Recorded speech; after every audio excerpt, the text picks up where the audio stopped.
we really, really feel strongly that everyone is welcome in this space. All artists, all walks of life, and also just kind of like creating a space where they feel safe to explore. I always say this in class like every night. I'm like, up your failure rate, which a good friend of ours said years ago. It's important. It's important to feel safe in this space so that when you get out in the real world, you know what works and what doesn't, whether you're going to the arts or not. We have kids that have graduated from our program, gone on to conservatory programs, and now are working in the field. We have people that are actually on Broadway. We have people that are out touring, doing technical theater. We have people that are focusing on songwriting. We have people that are teachers. So our kids, our students. They are our kids. Yes, but it can get kind of confusing. We have 2 biological children, and then we have about like 1,000 other kids. a bunch of other kids. It's more about giving them permission to follow their dreams wherever their dreams are. It doesn't have to be being on Broadway. It doesn't have to be in the arts. It has to be following their heart and giving them permission to follow their heart, giving them permission to challenge themselves, to fail, to think outside the box. And that's what the arts really does. It teaches you the discipline. It gives you that ability to not just think, oh, I got an A on this test. It allows you to kind of broaden your idea of what success is. One of the things you guys are working on, and it's funny you mentioned kids, you refer to it as your other child, and that's Labelless. So tell us about Labelless and what that is. Oh my gosh. So we've been working on this for almost 4 years now. It's an original piece that we created dealing with racism, sexism, bullying, mental health, disability, homophobia, classism. Started with an exercise in a music theater class where we had our students write down anonymously how they were discriminated against. And we really did just kind of believe it was going to be an exercise. We came home that night, spread out the piece of papers on our kitchen table and cried because it was really apparent that there was some not so great stuff going on. And from that, we created the show, and God, I mean, we've performed it, 4 times now? Yeah, we've filmed it. We've done it 4 times.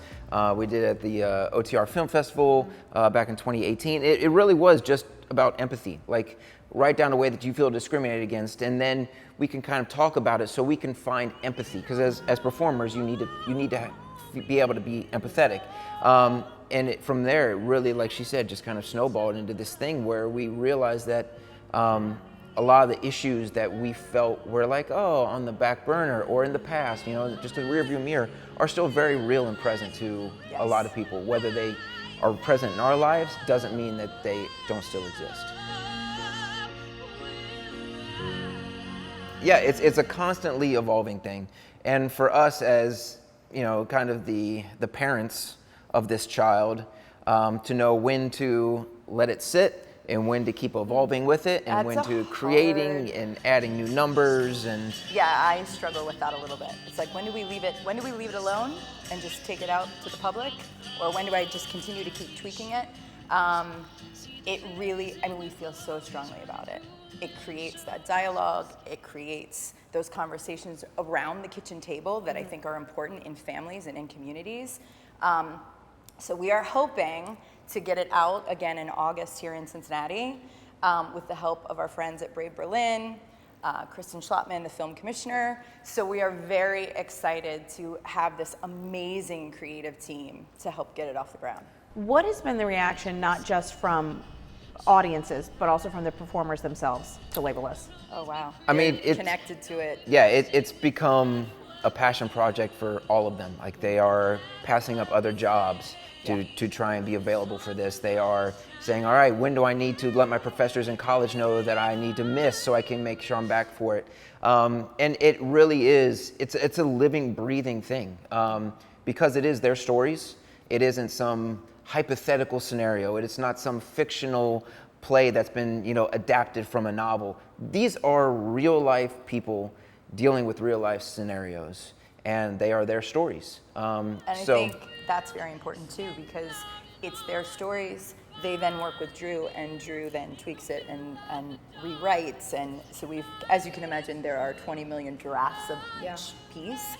But it's important It's so very important for the world today. And the community that this cast has, you know, whether the show's happening or not, they are constantly in contact with each other, supporting each other, traveling to see each other in different shows, or visiting each other at college, or, you know, attending each other's graduation from high school. It really has become a family.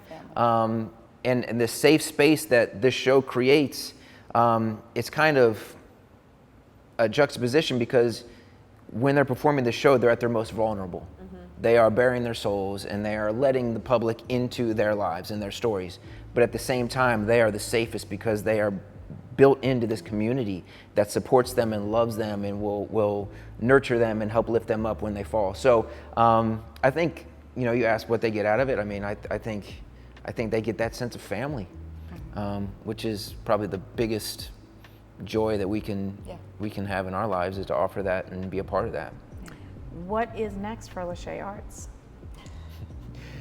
Well, we got 2 classes tonight. And then So yeah, lots of summer classes. Yeah. We have our big 2-week camp that we've been doing now for, God, this is the 11th year. Yeah. Lots of stuff going on this summer. Labelist rehearsals will take place in this space starting the end of July. There's some interesting workshops and intensives that will pop up on our Instagram and social media, which we like to kind of give back. Yeah, it's never a dull moment here. Yeah, I mean, we're adding songwriting workshops. Yeah. We're you know, we just hung lights in here, so now we're able to offer kind of a technical theater aspect as well. So we can work on music production, we can work on songwriting, we can work on lighting, sound mixing, as well as dance, acting, voice lessons. Yeah, there's a lot. We don't rest.